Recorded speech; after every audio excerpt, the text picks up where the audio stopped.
Hello everyone. एक बहुत अच्छा सवाल है आप स्क्रीन पे प्रोजेक्टाइल मोशन का है।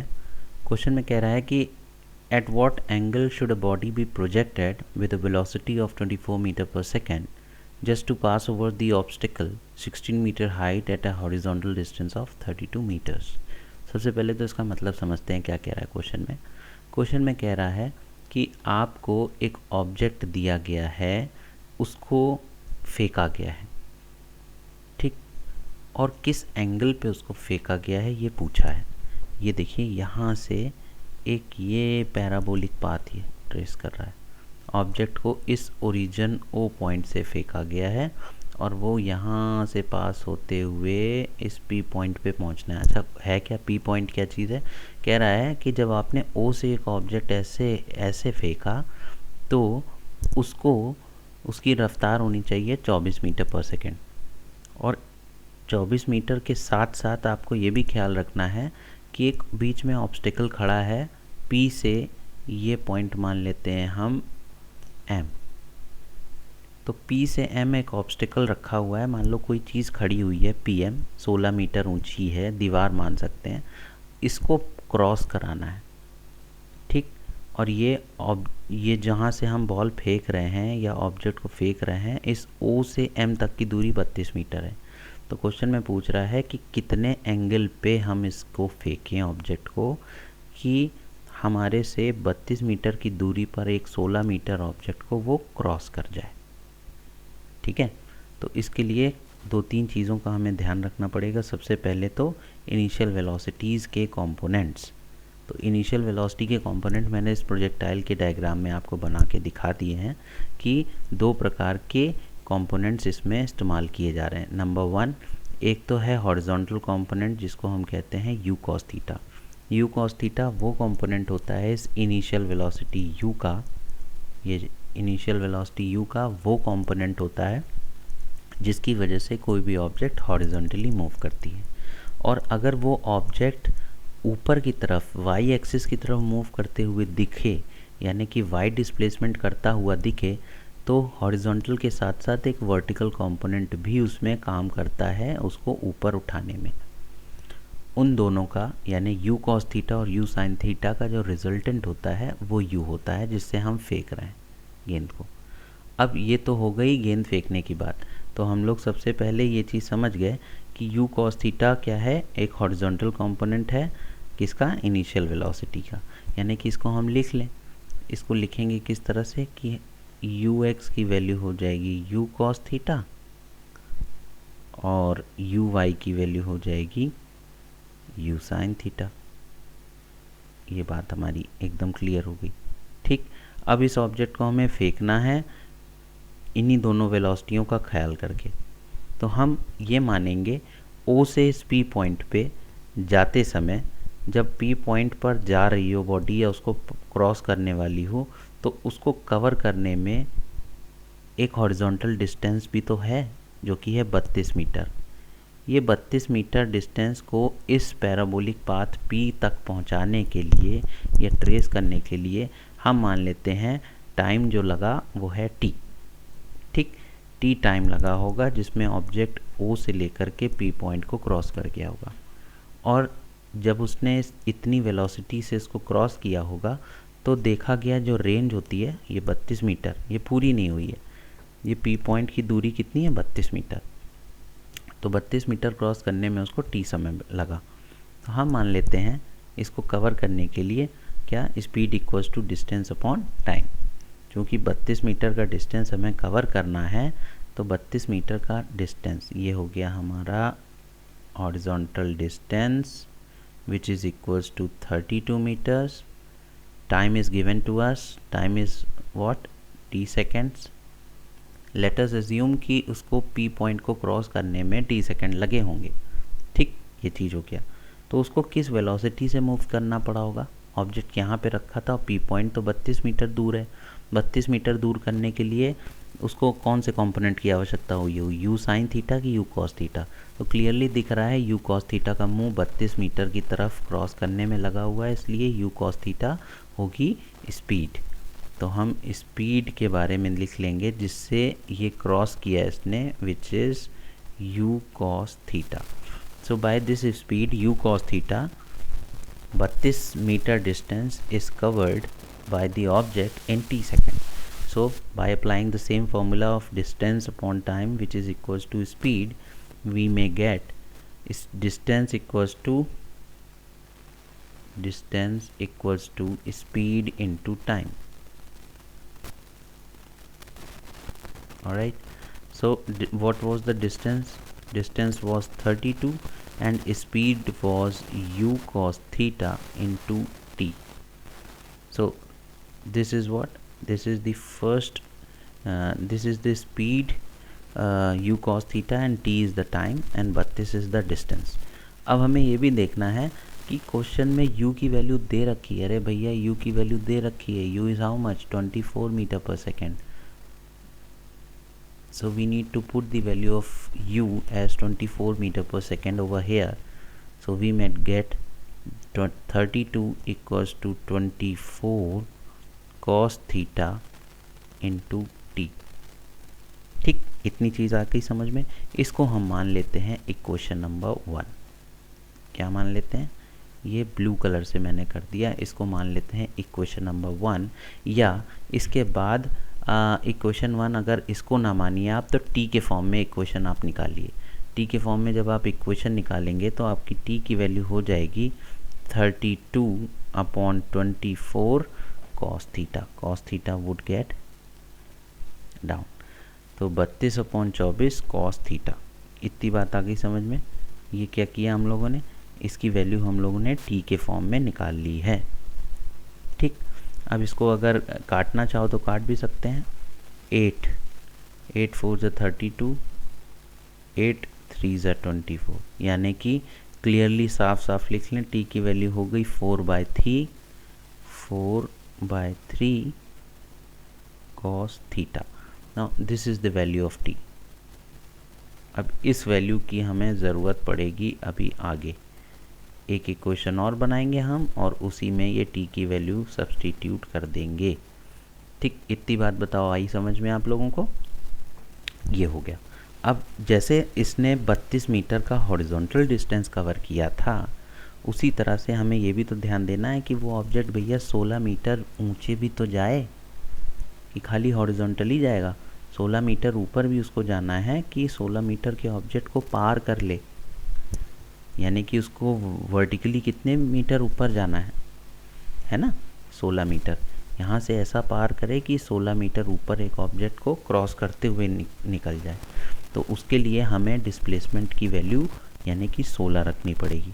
अब हम लोग ने प्रोजेक्टाइल का फॉर्मूला भी पढ़ा है, या नॉर्मल न्यूटन्स लॉ का फॉर्मूला लगा दें.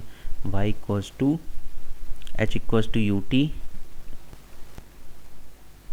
minus half gt square. Why we put minus over here? Minus इसलिए लगा रहे हैं क्योंकि ऑब्जेक्ट नीचे है और वो ग्रेविटी को चैलेंज देते हुए ऊपर की तरफ जा रहा है, तो हाफ GT² माइनस करेगा. इतनी बात आ गई समझ में. अब वैल्यूज़ पुट करते हैं हम. y की वैल्यू या h की वैल्यू हमें दे रखी है भैया, कितनी है? 16 है. क्वेश्चन में कह रहा है ना, ये है ऑब्जेक्ट की हाइट. ये जो पिलर जैसा है जिसको क्रॉस करना है, इसकी वैल्यू 16 है. तो हम h की वैल्यू रखेंगे 16. और u कौन सा होगा? अब देखो, ये इसको 16 मीटर क्रॉस करने के लिए ये वाला कंपोनेंट काम करेगा, क्योंकि इसका एरो जो है ऊपर की तरफ है. यानी कि ऐसा एरो, स्पीड का ऐसा एरो जो ऊपर की तरफ होगा, वही हाइट को कवर करने में हेल्प करेगा. तो u sin थीटा, u की जगह हम यहाँ पे u की जगह हम रख देंगे u sin थीटा. तो 16 = u sin theta into t minus half GT². ठीक, g की जगह हम रख दें, कितना क्वेश्चन में कह रहा है, g की वैल्यू 10 दे रखा है तो 10 रखते हैं. और t² की वैल्यू हमें रखनी है. t की वैल्यू कितनी आई है हमारी? 4/3 cos थीटा. तो t का स्क्वायर हो जाएगा 16/9 और नीचे हो जाएगा cos² थीटा. इतनी बात आ गई समझ में. अब इसी चीज़ को हम साफ साफ चाहे तो हम लिख सकते हैं. तो इसकी वैल्यू हमारी क्या आ जाएगी? अच्छा, t² तो हमने रख दिया, यहाँ पे ये t नहीं रखा यार. तो इस t की जगह भी तो हमें रखनी है 4/3 cos थीटा। चलो इस लाइन में लिख देते हैं। तो 16 इक्वल्स टू हो जाएगा u sine theta into u sine theta लिख लिया। अब t की वैल्यू रख देंगे 4/3 cos theta, 4/3 cos theta minus 1/2 into 10 into 16/9 cos square theta. इतनी बात आ गई क्लियर? ठीक। अब इसको अगर हम काटेंगे तो ये किससे कटेगा? ये कटेगा हमारा 2 से। 2 से 10 गया 5 बार में, और तो कुछ कटेगा नहीं। 16/9 cos स्क्वायर हो जाएगा और ये 16 रहेगा। और ये किसी से कट रहा है? कोई किसी से नहीं कट रहा है। यहाँ पे u साइन थीटा की जगह भी तो हमको रखना है, इस वाली u की जगह भी भैया रखना है हमको ना 24। तो हो जाएगा 16 equals to 24 into 4/3 cos theta और साथ में ये साइन थीटा माइनस 5 इंटू 16 है ना। तो अब इसको देखें, कोई किसी से नहीं कट रहा है, तो हो जाएगा 80/9 cos स्क्वायर थीटा। अब ये देखो 3 से 24 8 बार में गया, तो हम इसको लिख सकते हैं कैसे? 16 इक्वल्स टू 8 4 ज़ा 32 sine theta upon cos theta minus 80/9 cos square theta. इतनी बात आ गई। अब ये cos स्क्वायर थीटा बन गया। ये cos स्क्वायर थीटा को हम अगर ऊपर कर लें, इस cos स्क्वायर थीटा को अगर हम ऊपर ले जाएं तो ये लिखा है 1/cos स्क्वायर थीटा। ऊपर जाएगा तो sec स्क्वायर हो जाएगा। और ये वाला है sine theta upon cos theta, ये क्या बन जाएगा? ये बन जाएगा हमारा tan थीटा। इतना पोर्शन देखिए, ये जो पोर्शन है ये हमारा sine upon cos tan theta बन गया। तो हम इसको अगली लाइन में लिख लें। 16 equals to 32 tan theta minus 80/9 cos square theta का बन जाएगा sec स्क्वायर थीटा। ये बन गया। अब इसको जब हम सॉल्व करेंगे तो एक काम और हम कर सकते हैं कि इसमें हम मल्टीप्लाई ये करा दें, एलसीएम लेकर के क्लियर कर लेते हैं। तो एलसीएम लेके जब आप क्लियर करेंगे तो देखो 9 का मल्टीप्लाई इसमें भी हो जाएगा, तो हो जाएगा 16 equals to 32 into 9 tan theta minus 80 sec square theta whole upon 9। ये आया है ना। अब ये 9 जो आया है इसको आप चाहें तो मल्टीप्लाई इधर भी करा लें। इसको जब आप मल्टीप्लाई करा लीजिए, मल्टीप्लाई कराने के साथ ही साथ इसको रेशनलाइज करके हम कैसे लिख सकते हैं? इसकी वैल्यू हो जाएगी 16 इंटू 9, 16 9 ज़ा 144 होता है।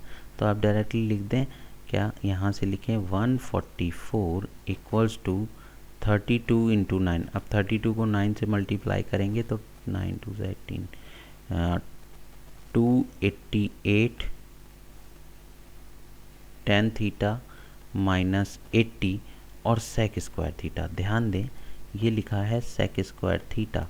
sec स्क्वायर थीटा को वापस tan में बनाने के लिए हम कौन सा फॉर्मूला इस्तेमाल कर सकते हैं?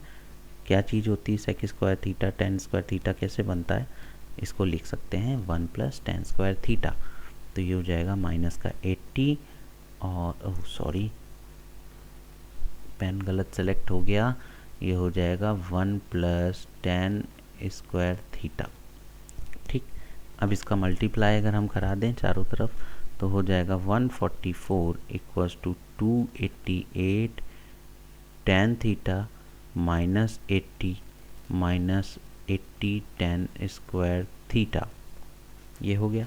अब ये माइनस 80 इधर चलाएगा, माइनस 80 जब इधर चलाएगा तो माइनस 80 इस 144 में प्लस हो जाएगा, तो 144 में जब हम इस 80 को प्लस करेंगे तो 224 हो जाएगा, equals to 288 tan theta minus 80 tan square theta.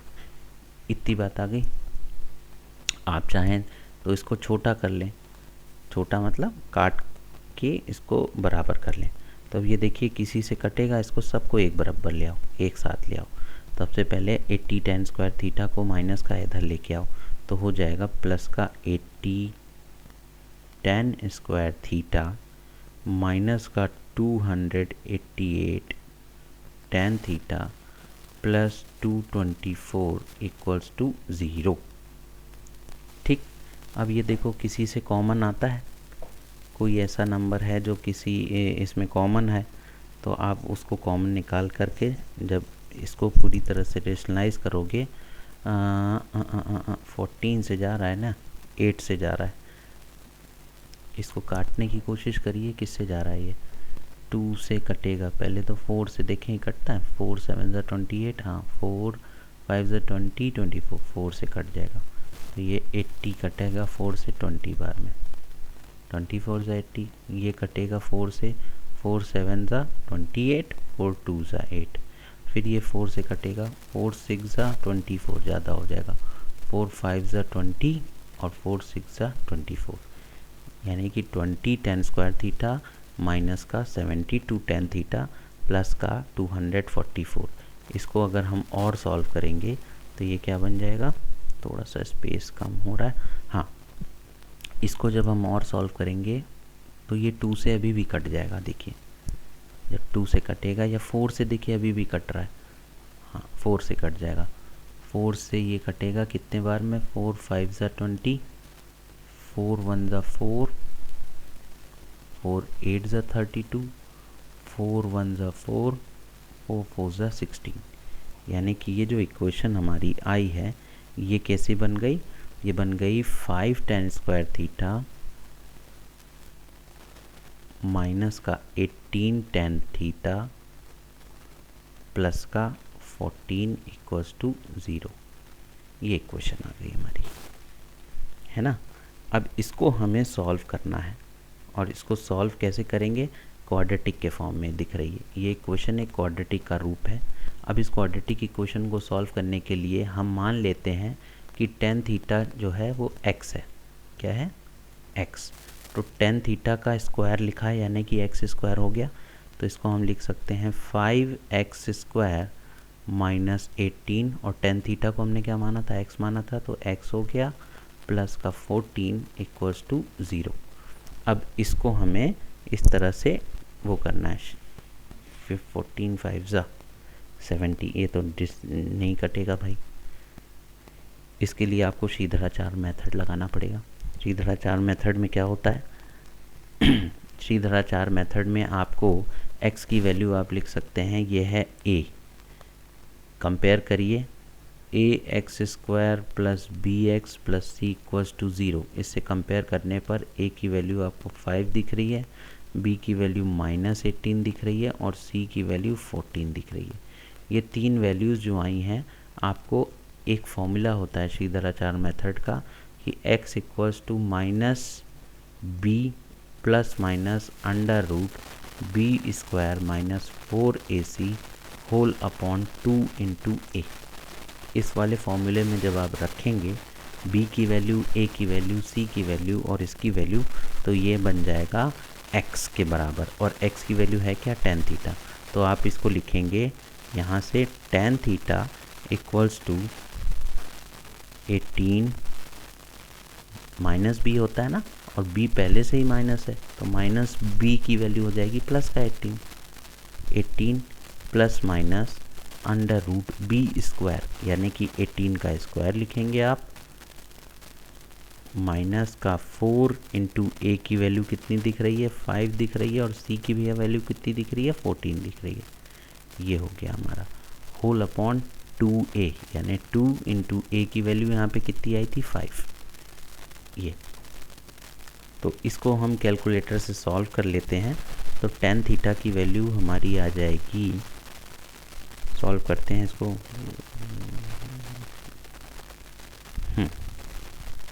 देखिए दो वैल्यूज़ आएंगी, एक तो आएगी 18 के बाद प्लस करने पर ये वाली वैल्यू, और 18 को के बाद वाली ये वाली वैल्यू को हम माइनस कर देंगे। दो वैल्यू लिखिए ना, प्लस और माइनस, तो टेन थीटा की दो वैल्यू आएंगी। तो पहली वैल्यू जो हमारी आएगी टेन थीटा की आएगी 2.462 और दूसरी टेन थीटा की वैल्यू आएगी हमारी 1.137। अगर यहाँ से देखें तो थीटा की वैल्यू हो गई 10 इनवर्स 2.462 और दूसरी वैल्यू हो गई थीटा की, ये 10 उधर जाएगा तो 10 इनवर्स हो जाएगा, 10 इनवर्स 1.137। अब आप कैलकुलेटर से जब आप कैलकुलेट करेंगे तो एक थीटा की वैल्यू आएगी आपकी 67 डिग्री 54 मिनट्स और दूसरे वाले थीटा की वैल्यू आएगी आपकी 48 डिग्री 40 मिनट्स। सो ये दोनों जो थे यही वो एंगल थे जिस पे क्वेश्चन में पूछ रहा था कि किस एंगल पे एक ऑब्जेक्ट को फेंका जाए 24 मीटर पर सेकंड की रफ्तार से कि वो एक 16 मीटर हाइट को 32 मीटर दूर जा कर के क्रॉस कर ले। So these are the two angles which were asked. So बताइएगा अगर आप लोगों को इसमें कोई भी प्रॉब्लम हुई हो तो मैं आपको फिर से इस सवाल को करके दिखा दूंगा। Thank you so much.